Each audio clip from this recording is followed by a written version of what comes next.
უამიდობის გამო შეფერხებებია თბილისის საერთაშორისო აეროპორტში გადადებული რეისები ეტაპობრივად აღდგება.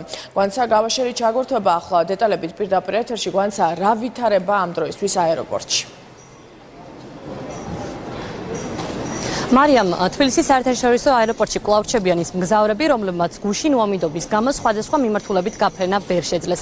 სწორედ ძლიერი ნისლი გახდა 10 რეისის გაუქმებისა და 5-ის გადადების მიზეზი. ჩვენ ვესაუბრეთ იმ მგზავრებს, რომელთა რეისებიც გაუქმდა, მათ განაცხადეს, რომ ავიაკომპანიის წარმომადგენლები დაუკავშირდნენ და შესთავაზეს ბილეთების გადაჯავშნა. სწორედ ამ პროცედურას გადიან მგზავრები ახლა კომპანიების მომსახურების ცენტრებთან. რაც შეეხება გადადებულ რეისებს, ასეთი იყო 5, უკვე შესრულდა 4 ფრენა. Darchenilija ერთი ფრენა თელ-ავივიდან თბილისის საერთაშორისო აეროპორტის მიმართულებით, სავარაუდოდ თვითმფრინავი თბილისში 8 საათზე დაეშვება.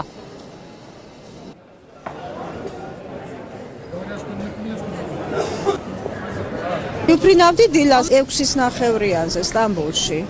ხო და ეხლა 5-ის ნახევრიანზე ავიღეთ. მოგცეს. ეხლა ალბათ სადმე დაგმოგვასვენებენ მივყავართ. ჩვენ დაგვირეკეს, გაგვაგებიეს და გვითხრეს. რომ პრობლემა არისო ნისლის გამო ყველაფერი ძალიან კარგად შესრულდა. მომსახურება უმაღლესი იყო და მიფრინავთ ახლა უკვე გადადებული რეისით 5-ის ნახევრიანზე. დედაქალაქში გუშინდელთან შედარებით გამოიდარა თბილისის საერთაშორისო აეროპორტი ცდილობს რომ ჩვეულ რეჟიმში მუშაობა განაგრძოს ამ წუთებში მგზავრები შეფერხების გარეშე გადიან რეგისტრაციის პროცესს. მადლობთ გვანცა საერთაშორისო აეროპორტიდან გვანცა გავაშველი საუბრობდა.